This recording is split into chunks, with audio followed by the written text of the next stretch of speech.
Hi everyone, I welcome you all on this YouTube channel of in depth CVT, जहाँ पे हम अपनी PYQ series को continue रख रहे हैं। हमने already electric charges and fields की जो PYQ सीरीज़ थी उसको कंप्लीट कर लिया 2 पार्ट्स में। अब हम अपने next chapter that is the magnetic effect of current पे मूव ऑन करने वाले हैं, जो कि बहुत ही इम्पॉर्टेंट चैप्टर है।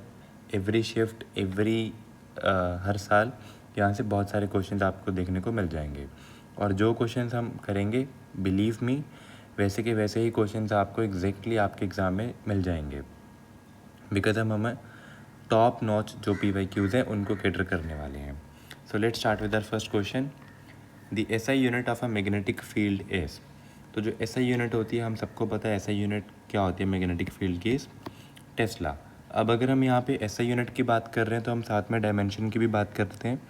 तो जब भी आपको मैग्नेटिक फील्ड की डायमेंशन निकालनी हो तो आप फोर्स इक्वल्स टू BIL वाला फॉर्मूला यूज़ कर सकते हैं, बिकॉज ये आपको थोड़ा सा ज़्यादा कन्वीनियंट लगेगा।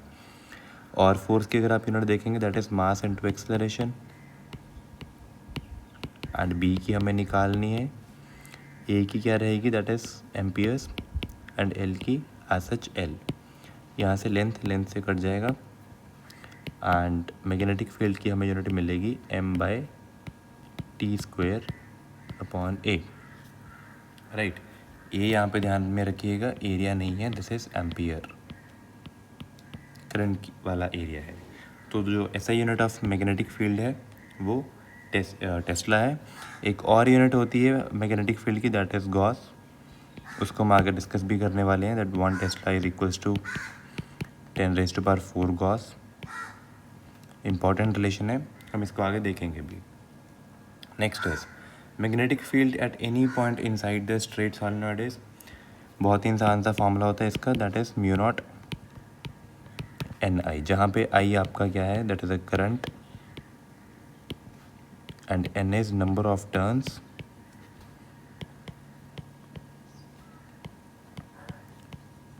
पर यूनिट लेंथ। तुम्हारा इसमें आंसर चला जाएगा D option, that is μ0 Ni। Next is if a circular coil A of radius R current I is flowing and another coil B of radius 2R and 2I is flowing, तो ratio हमें बतानी है magnetic field A और B में जो वो produce करेंगे वो क्या रहने वाली है। तो सबसे पहले आपको सर्कुलर कॉइल का एक फॉर्मूला पता होना चाहिए मैग्नेटिक फील्ड का, that is μ0 Ni/4πr into theta. Now I would suggest कि आप ये वाला फॉर्मूला बहुत ही ध्यान से याद रख लीजिएगा, क्योंकि ये आपका सभी सर्कुलर आर्क पे लगने वाला है। अब इसमें आपको ध्यान में क्या रखना है कि आप इस फॉर्मूला को ध्यान में रखिए। अब आपको जितना भी थीटा गिवन हो, लेट्स से वो एक पूरी सर्कुलर कॉइल भी हो सकती है, या फिर कॉइल ऑफ पाई एंगल की भी हो सकती है, या फिर 3π/2 की भी हो सकती है, तो आप डायरेक्टली बस इस फॉर्मूला को यूज़ कीजिए। नाउ अभी हमें क्योंकि सर्कुलर कॉइल दे रखी है तो बट ऑब्वियसली हम यहाँ पे मान के चल रहे हैं कि हमारा जो थीटा है वो 2π ही है, राइट। तो हमारी मैग्नेटिक फील्ड निकल के आएगी μ0 Ni/2R, और यहाँ पे अगर आप देखेंगे तो magnetic field is proportional to I/R। और अगर आप BA को देखेंगे तो this will be simply I/R, और अगर B को देखेंगे दैट विल बी 2I/2R, जो कि ये भी I/R ही है। तो अगर आप इनकी रेशियोज़ देखेंगे तो दोनों में जो रेशियोज़ आने वाली है वो सेम ही आने वाली है। वाई? क्योंकि हमारी जो I/R की रेशियो है वो मैटर करती है, और वो हमारी सेम है दोनों में। Next question is when the charge particle moved in a combined magnetic and electric field the force acting on it is.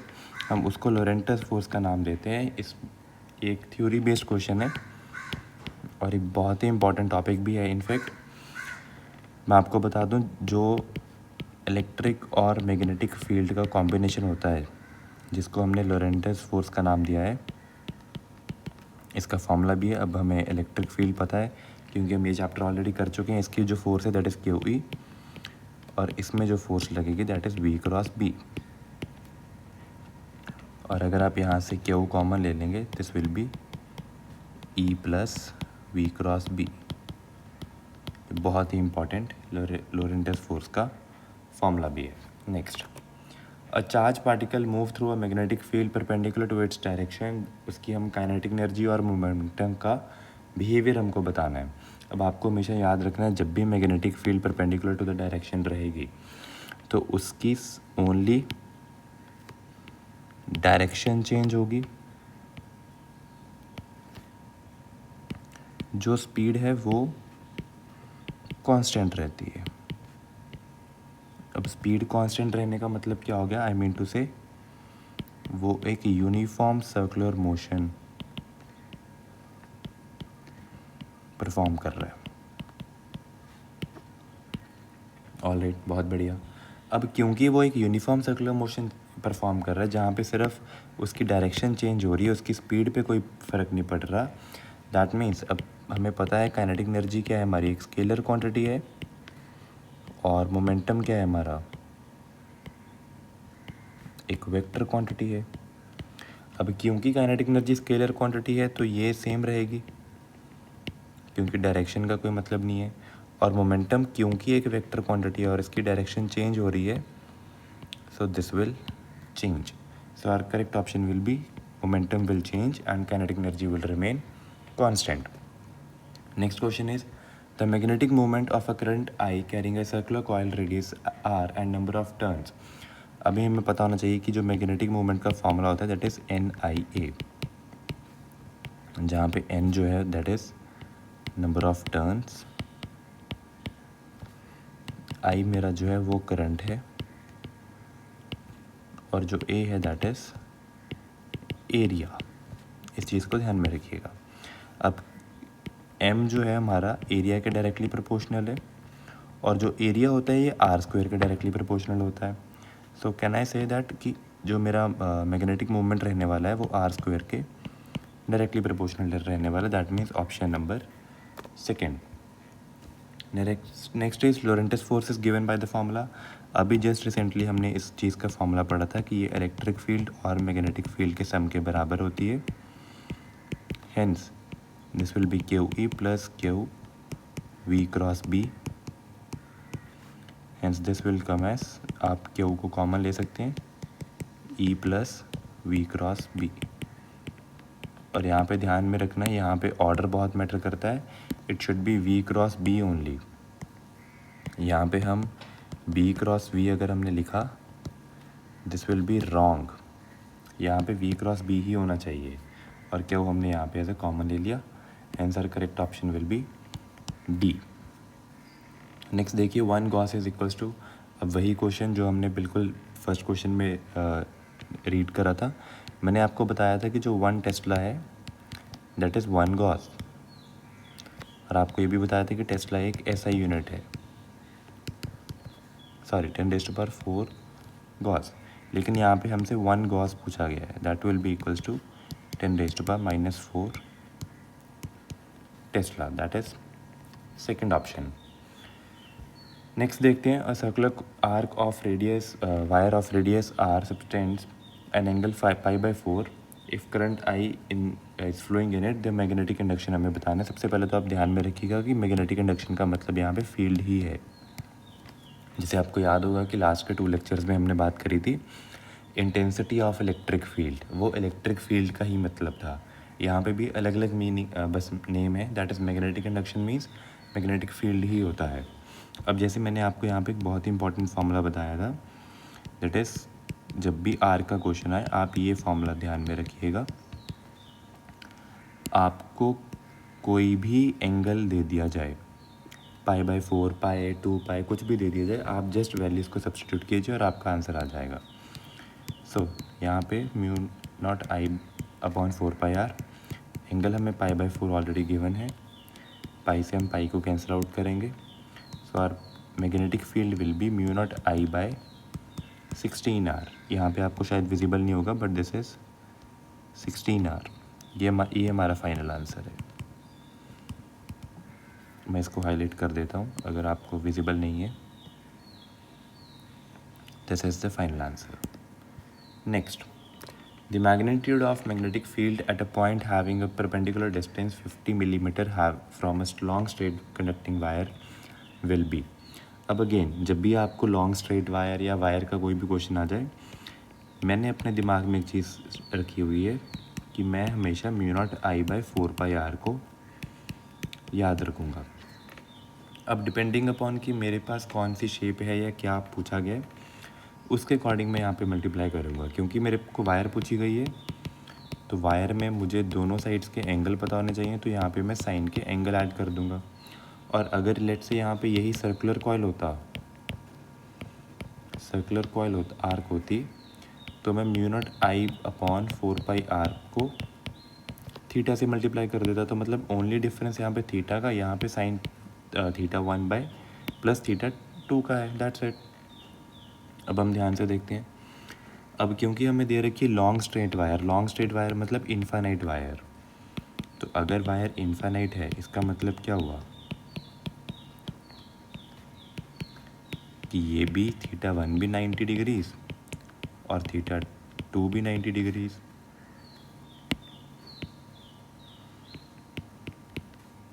Hence मेरा मैग्नेटिक फील्ड क्या आएगी, μ0I/4πr इंटू 2। और मुझे ये भी पता है कि μ0/4π की वैल्यू क्या होती है, 10⁻⁻7। ये मुझे पता है। तो यहाँ पे 10⁻⁻7 करंट जो है हमें 3 एम्पियर्स ऑलरेडी गिवन है, इंटू 2/r की अगर आप वैल्यू देखेंगे आपको मिलीमीटर्स में गिवन है। ध्यान रखना है यहाँ पे, क्योंकि मिलीमीटर्स में गिवन है, हमें ऐसा यूनिट मीटर्स में कन्वर्ट इसको करना है, दैट इज 10⁻3। तो जैसे आप इसको सॉल्व करेंगे दिस विल बी 6/50। सो आपका करेक्ट ऑप्शन आ जाएगा 0.12 गॉस। और यहाँ पे ध्यान में रखिए आपको गॉस दे रखा है। हमारा जो आंसर आया वो टेस्ला में आया था, and 1 tesla is equal to 10⁻4 gauss, ये हम ऑलरेडी पढ़ चुके हैं। तो कन्वर्जन यहाँ पे बहुत ज़्यादा ज़रूरी थे, मिलीमीटर्स का conversion and in fact magnetic field का भी conversion. Next question is a long solenoid carrying a current produces a magnetic field B along its axis. अगर हम करंट को डबल कर दिया जाए और नंबर ऑफ टर्न्स को हाफ कर दिया जाए तो मैग्नेटिक फील्ड पे क्या फ़र्क पड़ेगा। हमने ऑलरेडी एक फॉर्मूला पढ़ चुके हैं, दैट इज़ μ0NI, जहाँ पे मैंने आपको बताया था I आपका करंट है, this is number of turns per unit length. अब लेंथ आपकी किसी में भी हो, मीटर्स में हो, सेंटीमीटर्स में, उस पर कोई फ़र्क नहीं पड़ता। But indirectly I mean to say is कि जो मैग्नेटिक फील्ड है वो आपके product of N and I पे डिपेंड करती है, दैट्स इट। अब अगर आपने करंट को डबल कर दिया और नंबर ऑफ टर्न्स को आपने हाफ कर दिया, तो मेरा जो प्रोडक्ट है वो तो अभी भी NI ही है। तो पहले मेरी अगर मैग्नेटिक फील्ड B1 थी तो अब भी B2 ही रहेगी। इसका मतलब मैग्नेटिक फील्ड में कोई चेंज नहीं आने वाला, बिकॉज जो product of number of turns per unit length and current है वो तो सेम ही है। Next is the concept of displacement current was introduced by. Theory based question, कई बार आपसे थ्योरी बेस्ड क्वेश्चंस पूछ लेते हैं क्योंकि ये NCERT के कॉन्टेक्स्ट में गिवन है, तो ये भी हमें पता होना चाहिए, ये मैक्सवेल ने दिया था, easy. Next is the force between two parallel currents can be reduced by. बहुत ही इजी क्वेश्चन है, फोर्स के बारे में हम ऑलरेडी बहुत बात कर चुके हैं QV के ऊपर, so this will be treated as your homework. Next देखिए, if we double the radius of a coil keeping the current through it unchanged then the magnetic field at any point at a large distance from the center will become approximately। अब यहाँ पे सबसे important बात ये है, coil का आपको वही फॉर्मूला पता होना चाहिए, that is μ0I/r² 2 × r² plus x² 3/2, जहाँ पे r आपको पता है कि आपका रेडियस है, x will be distance from the centre, और या फिर मैं इसको एक्सियल डिस्टेंस भी बोल सकता हूँ क्योंकि ये एक्सिस पे लाई करेगा, राइट। अब आप एक चीज़ को ध्यान में रखिए, आपको एक चीज़ बहुत ही इंपॉर्टेंट यहाँ पे गिवन है, दैट इज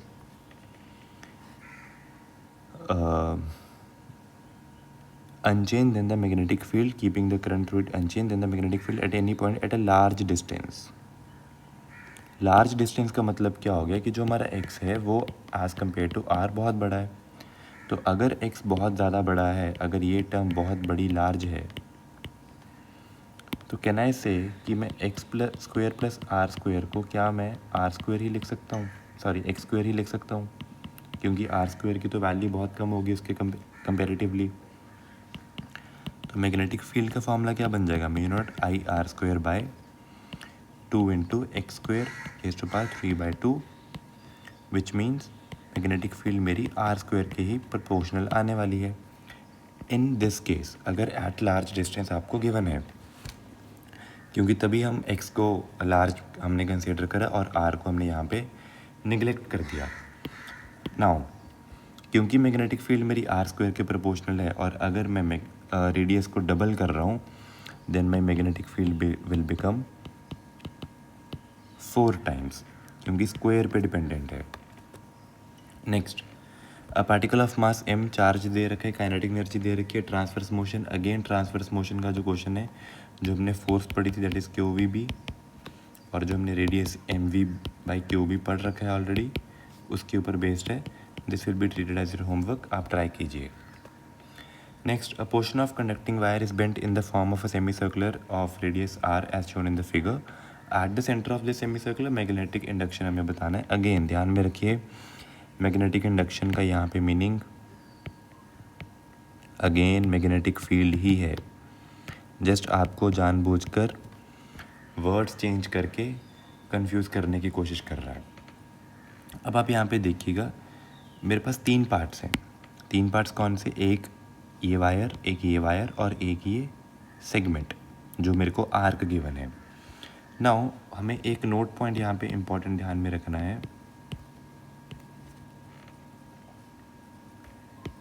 कि अगर वायर के मैं किसी भी पॉइंट ऑन द वायर या फिर उसके बिल्कुल एग्जैक्ट स्ट्रेट लाइन पे बात करूँ तो वहाँ पे जो मैग्नेटिक फील्ड होती है वो ज़ीरो होती है।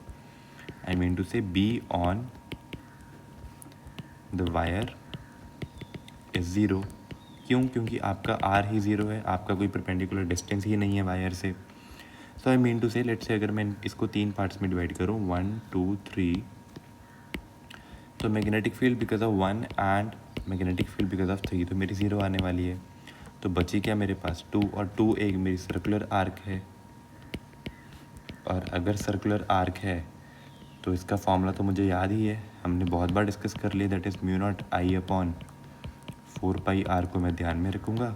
जब भी आर का क्वेश्चन आएगा मैं थीटा के साथ मल्टीप्लाई कर दूंगा जो भी मुझे गिवन होगा, दैट विल बी 4πr, और थीटा मेरे को यहाँ पे पाई गिवन है, so it will be mu naught I upon 4r। सो मेरा करेक्ट ऑप्शन हो जाएगा डी। नेक्स्ट देखिए, 10 इलेक्ट्रॉन वोल्ट्स इलेक्ट्रॉन है जो सर्कुलेट कर रहा है in plane at right angle. Again जितने भी ट्रांसवर्स मोशन के क्वेश्चंस हैं ये हम ऑलरेडी बहुत डिटेल में इनको पढ़ चुके हैं। मैंने आप फार्मूला भी बता रखे, दैट इज़ QVB, रेडियस का फार्मूला mv/q/, उसी के ऊपर ये क्वेश्चन बेस्ड है।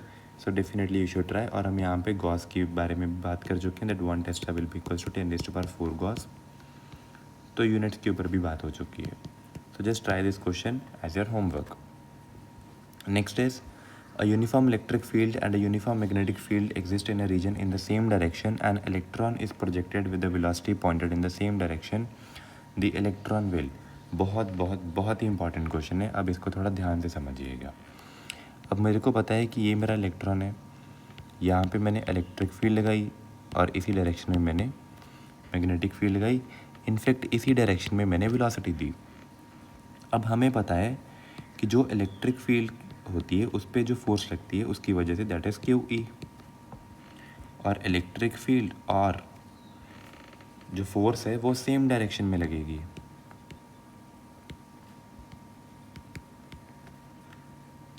और चार्ज के साइन पे भी डिपेंड करेगी, राइट। और जो मेरी मैग्नेटिक फोर्स थी उसका फॉर्मूला था QV/B। अब अगर आप ध्यान से देखेंगे हमने वेलोसिटी और मैग्नेटिक फील्ड दोनों को सेम ही डायरेक्शन में प्रोजेक्ट कर दिया। अगर सेम डायरेक्शन में प्रोजेक्ट कर दिया इसका मतलब इनके बीच का जो थीटा है दैट इज़ 0। इट मीन्स अगर मैं मैग्नेटिक फील्ड लिखूँ that will B QVB sine theta, that is sine 0। तो मैग्नेटिक फील्ड तो मेरी 0 ही बन गई। इसका मतलब मैग्नेटिक फील्ड का तो कोई यहाँ पे इफ़ेक्ट ही नहीं रहा, नो इफ़ेक्ट। और अगर मैग्नेटिक इफेक्ट का कोई मैग्नेटिक फोर्स का कोई इफेक्ट नहीं रहा, इसका मतलब जो पूरी बात है वो अब मेरी किस पे टिकी है, इलेक्ट्रिक फील्ड पे टिकी है। तो चलिए पुट करते हैं। तो इलेक्ट्रिक फील्ड को निकालने के लिए मेरे पास पता है चार्ज, अब चार्ज इज़ अ नेगेटिव, यहाँ पे ध्यान देना है आपको, इलेक्ट्रॉन दे रखा है और इलेक्ट्रॉन कैसा होता है, नेगेटिवली चार्ज्ड होता है। और इलेक्ट्रिक फील्ड तो मेरी उसी डायरेक्शन में है, इसका मतलब जो मेरी फोर्स रहेगी that will be anti parallel to electric field. और इलेक्ट्रिक फील्ड जो मेरी थी ये वेलोसिटी के पैरेलल थी। इट मीन्स अगर मेरी वेलोसिटी इस डायरेक्शन में लग रही है तो मेरी इलेक्ट्रिक फील्ड जो है वो अपोजिट डायरेक्शन में लगेगी। और मैग्नेटिक फील्ड को हम यहाँ पे निगलेक्ट कर देते हैं क्योंकि अब इसका तो कोई इफेक्ट ही नहीं है। सो इट मीन्स अगर वेलोसिटी इस डायरेक्शन में है तो इलेक्ट्रिक फील्ड इस डायरेक्शन में है, विच मीन्स कि ये क्या करेगा, रिटार्ड होगा। रिटार्ड का मतलब क्या होगा, इसकी स्पीड कम होती जाएगी क्योंकि वेलोसिटी और फोर्स अपोजिट डायरेक्शन में है। और लेकिन क्योंकि हमने वेलोसिटी एक बार इस डायरेक्शन में दी तो ये मूव तो इसी डायरेक्शन में करेगा, उसके बाद धीरे धीरे रिटार्ड होता रहेगा। That's it. तो इसको थोड़ा सा ध्यान से आपको करना था कि पहली बात तो कौन सी फोर्स का इफेक्ट लगेगा, किसका नहीं लगेगा, उसके बाद हमें सॉल्व करना था। Next is force between two parallel currents. ये आपको पता ही होगा। लेट्स से अगर ये दो वायर्स हैं मेरे पास, तो इनके बीच में एक अट्रैक्टिव फोर्स लगेगी अगर ये करंट कैरिंग कर रही वायर्स हैं कुछ। इसी पे बेस हमने एक क्वेश्चन पीछे कर भी रखा है ऑलरेडी। इसके बीच में जो फोर्स रहेगी दैट इज़ BIL। अगर मैं इसको वेक्टर फॉर्मेट में लिखना चाहूँ that will B IL cross B। ये मैंने आपको हमेशा बताया कि जो मैग्नेटिक फील्ड होती है हमेशा राइट हैंड साइड ही आएगी क्रॉस प्रोडक्ट में, जितने भी आप फॉर्मूलाज पढ़ोगे इस चैप्टर में, राइट।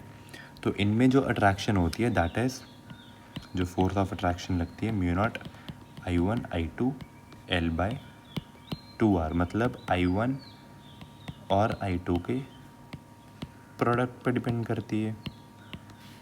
अब क्योंकि ये एक फोर्स ऑफ अट्रैक्शन है, इसका मतलब क्या हुआ, जितनी तेज़ी से ये इसको अट्रैक्ट करेगा या फिर जितनी अट्रैक्शन ये दिखाएगा बदले में उतनी ही डायरेक्शन अट्रैक्शन ये दिखाएगा, विच मीन्स ये किसको फॉलो कर रही है, न्यूटन्स के थर्ड लॉ को। Every action has equal and opposite reaction, यही तो न्यूटन्स का थर्ड लॉ है। So the correct answer will be C। Next is a toroid is a 3-dimensional object then that consist of. अब toroid को discuss करने से पहले I guess आपको सोलेनॉइड पता होगा क्या होता है। सोलेनॉइड कुछ नहीं होता है, एक वायर को जब आप ऐसे लूप्स में बना देते हैं दैट इज अ सोलेनॉइड। लेकिन यहाँ पे इम्पॉर्टेंट बात क्या है ध्यान में रखनी है, इसके एंड्स फ्री होते हैं, इसके एंड्स जो हैं वो बिल्कुल फ्री हैं। लेकिन टॉरॉइड में जब आप इन्हीं एंड्स को कनेक्ट कर दें, इन्हीं कनेक्ट्स को जब आप एंड्स को कनेक्ट कर दें, एंड्स आर कनेक्टेड, तो ये क्या बन जाता है, यही मेरा टॉरॉइड बन जाता है। तो टॉरॉइड कुछ नहीं है, बस आप सोलेनॉइड्स के एंड्स को अगर आप कनेक्ट कर दो वो टॉरॉइड बन जाएगा। So that means solenoid wrapped into a circle, connect कर दिया। Next is integral form of Ampere circular law is directly theory based question again, that is B.dl is equals to म्यू0 I। ये हमें पता होना चाहिए, ये हम एम्पियर सर्कुलर लॉ में हमने पढ़ भी रखा है इसको, और ये इम्पॉर्टेंट भी है। इनफैक्ट ये आप जब आप आगे चैप्टर्स पढ़ेंगे AC EMI, वहाँ पे भी इनफैक्ट इलेक्ट्रोमैग्नेटिक वेव्स में भी ये बहुत इंपॉर्टेंटली फॉर्मूला रिपीट होता रहता है बार बार।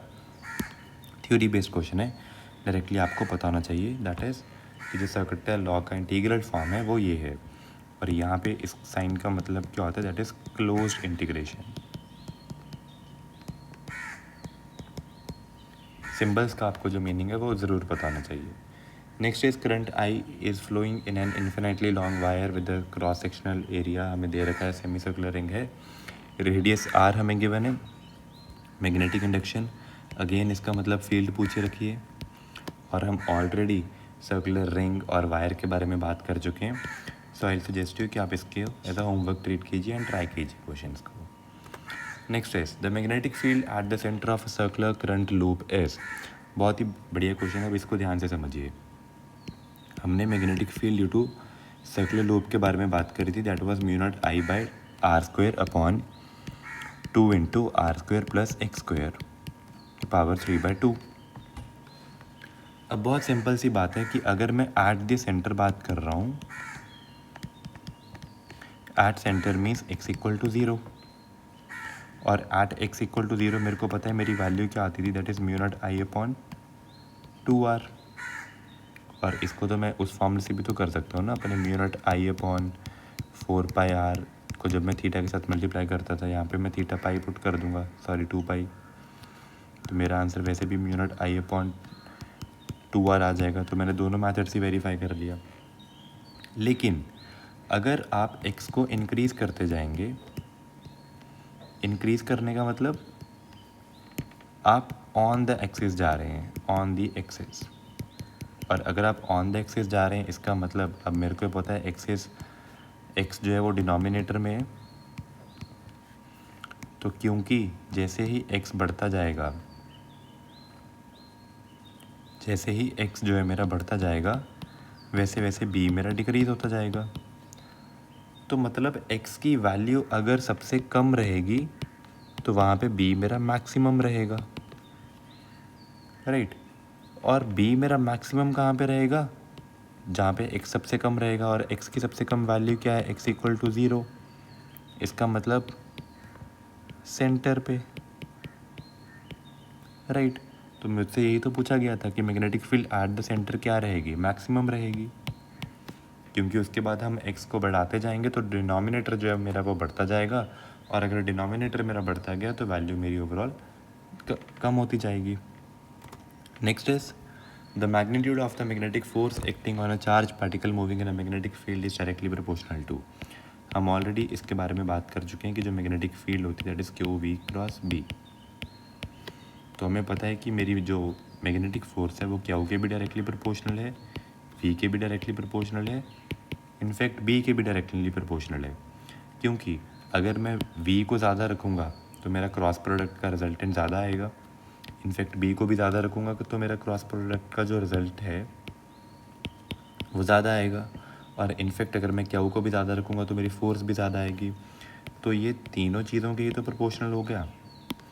तो यही मुझसे पूछा गया कि मैग्नेटिक फोर्स जो मेरी चार्ज पार्टिकल पे एक्ट कर रही है, मैग्नेटिक फील्ड में मूव कर रहा है जो, वो किसके डायरेक्टली प्रोपोर्शनल है, that is charge of particle, velocity, magnetic field, तीनों के ही डायरेक्टली प्रोपोर्शनल है। And with this we are done with our part 1 of magnetic effects of current, जिसमें हमने 25 क्वेश्चंस की सीरीज़ अब कंप्लीट कर लिए। अब हम आने वाले आगे लेक्चर्स में भी ऐसे ही सभी चैप्टर्स को कंप्लीट करेंगे। Now the next lecture will be the part 2, जहाँ पे हम रिमेनिंग क्वेश्चंस को कवर करेंगे। Till that I should say stay updated on the channel. आप हमारे इंस्टाग्राम, टेलीग्राम और व्हाट्सएप चैनल पे हमसे कनेक्ट हो सकते हैं, जहाँ पे आपको इस लेक्चर के नोट्स भी प्रोवाइड कर दिए जाएंगे। And please make sure to hit the bell icon and subscribe the channel. Thank you all.